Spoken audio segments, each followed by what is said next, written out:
Assalomu alaykum o'rtoqlar, Suhbat TVga xush kelibsizlar. Agar Suhbat TVni yeni ko'rayotgan bo'lsangiz, podpisatsiya bo'lib kanalimizga qo'ng'iroqchalarni bosib qo'yishingizni so'rab qolamiz. Yangi videolarni Suhbat TVdan ko'rib boraverasizlar. Bu videomiz podpischilardan kelgan video.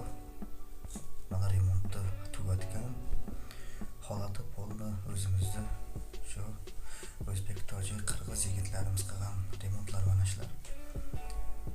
Ko'rib baho beraverasizlar. O'zimiz yigitlar mana shunday remontlar qilyapti. Bu Surgut shahrida albatta do'stlar.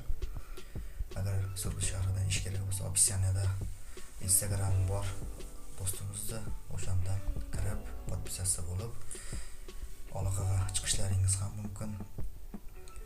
Ko'ringiz o'rtoqlar, vanna, plitka hammasini bu do'stlarimiz o'zlari ustunovka qilgan.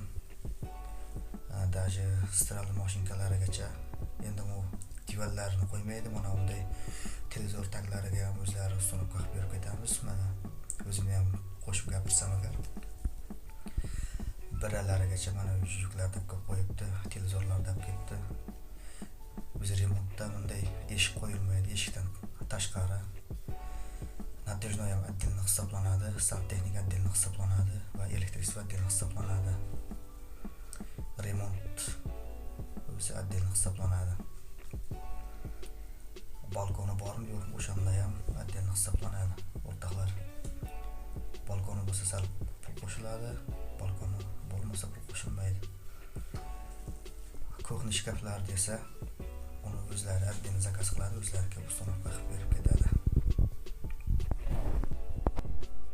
E'tiborlaringiz uchun rahmat.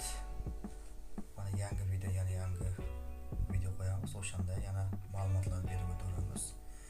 Kim qanday ish qilayotganini ko'rsatib sizlarga, o'zlaringiz uylaringizda ham xuddi shunday abo'y qanday dizaynlarni